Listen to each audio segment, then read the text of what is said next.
Good evening from the Central Illinois Weather Network. I'm Larry Estep. Tornadic cells in both Texas and South Dakota this evening. Let's go first to the one that has a large tornado reported on the ground with it. This has been reported for about an hour now by storm spotters who have been following this throughout several counties, and it has caused significant damage. We'll go over to the Aberdeen, South Dakota radar here and show you this particular cell that we're talking about here, and we will try to get that image to come up on the screen here, hopefully. Tell you what, let's go over to, there we go. Okay, let's go over to the velocity on this. Well, we're going to do composite reflectivity, okay? The radar has a mind of its own. Edmonds, McPherson counties here are under a tornado warning with this particular cell, and a tornado warning remains in effect until 8 p.m. for these counties. Very serious situation here. Radar again showing a tornadic signature. Let's put a path cast on this and tell you the towns that are in the path of this storm by 809 Leola and 823 Watonka.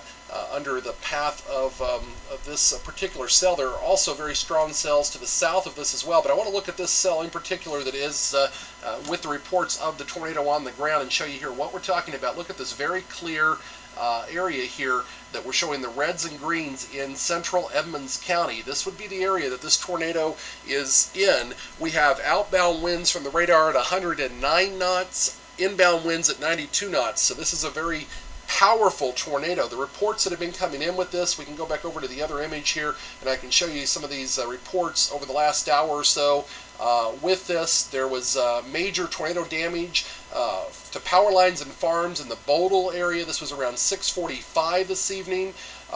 Train spotter reported a large wedge tornado on the ground at 6:35 this evening.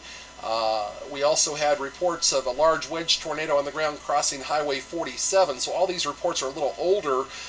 This is not in a real heavily populated area, thankfully, and it's going to move to the north of Aberdeen itself. But again, these areas here, as this storm moves off to the northeast, are definitely under the gun for this tornado. Again, a tornado most likely on the ground with this very large hail. Also, you can see this is going to, looks like, move to the north of US 12. Looks like it's going to probably run into US 281 here at some point as well. This tornado warning again in effect till 8 o'clock this evening. Now let's show you the other tornado warning that we have this evening down here in Midland, Texas. I want to go straight into this velocity that we're seeing here in, looks like, western Pecos County, just to the south of I-10, just to the southwest of Fort Stockton.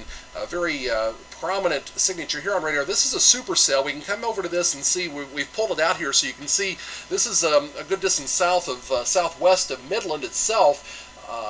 But this is a pretty nasty cell indeed, and it has a history of a tornado with it.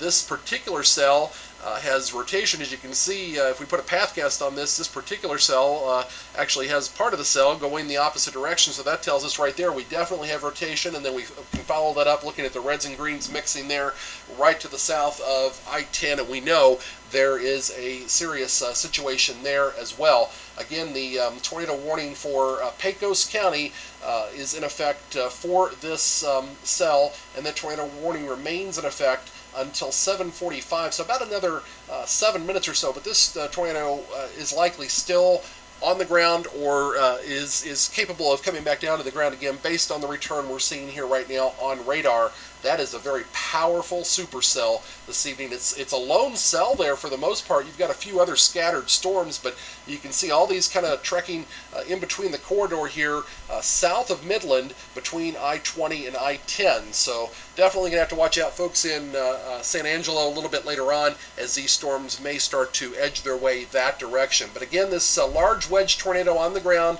McPherson and Edmonds County in South Dakota, under the gun for this particular tornado as these storms are slowly but surely actually now moving across the border into portions of North Dakota. So we could see, you see a tornado watch in effect for that entire area there, and then tornado watch in effect till 1 a.m. Central Time, and there's definitely instability and energy there for additional tornadic development, but a very prominent tornado over the past hour in those portions of northern South Dakota.